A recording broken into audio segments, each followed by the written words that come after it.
Welcome to High Five, a mobile application aimed at translating and teaching American Sign Language to our users.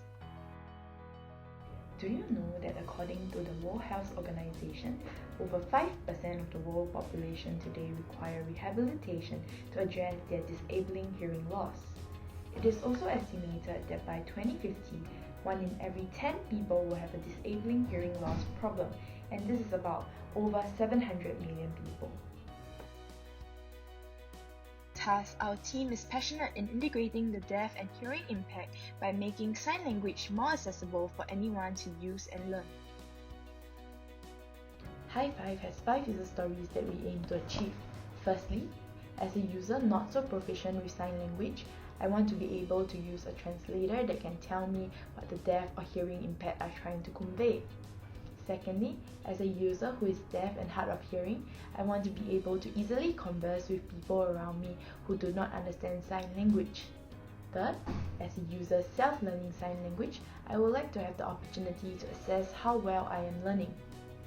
Fourth, as a user interested in learning sign language, I want to be able to learn sign language by having an access to a curated bank of learning resources. Last, as a user self-learning sign language, I would also want to be able to practice communicating with sign language without having to meet people physically. To fulfill the 5 user stories, High Five has 5 features. First, the sign-to-text translation feature. Sign-to-text translation provides users with a real-time translation service using the phone's inbuilt camera feed, where they can show the camera certain signs which will be translated into the ASL text form. Secondly, we have the gesture practice. This allows users to practice the correct gestures to the word or letter which is provided as a question. Users will be able to check if their gestures were shown correctly or not through our system. Next, the text-to-sign translation feature. Users can input text and the application will generate the corresponding hand sign images. Fourth, we also have the pop quiz feature, which is a multiple choice quiz that is built with a series of random gestures for the users to guess and recall what these letters represent. Last, we have the learning resources feature, which provides a library of curated content and media that aims to provide users access to these learning resources. Now, Timothy will be showing us a demo of the application and the work we have done thus far.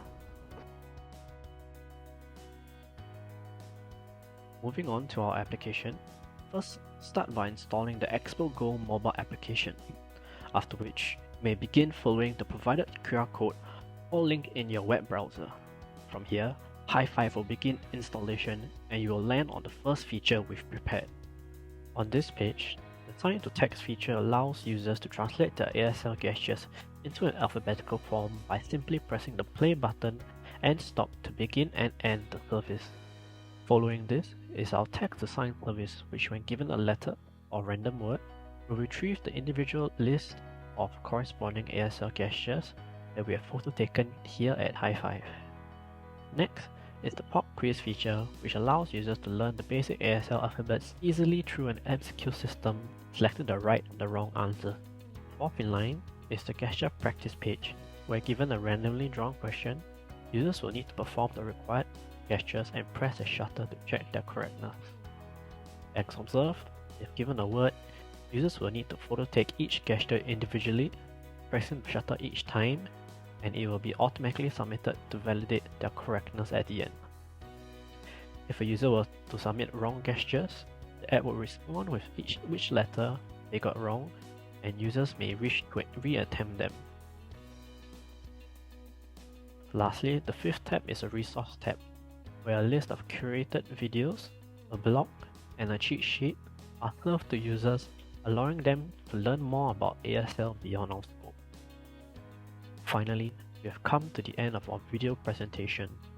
We would like to thank you for your time and patience today, and do visit our GitHub or document for more details. Thank you.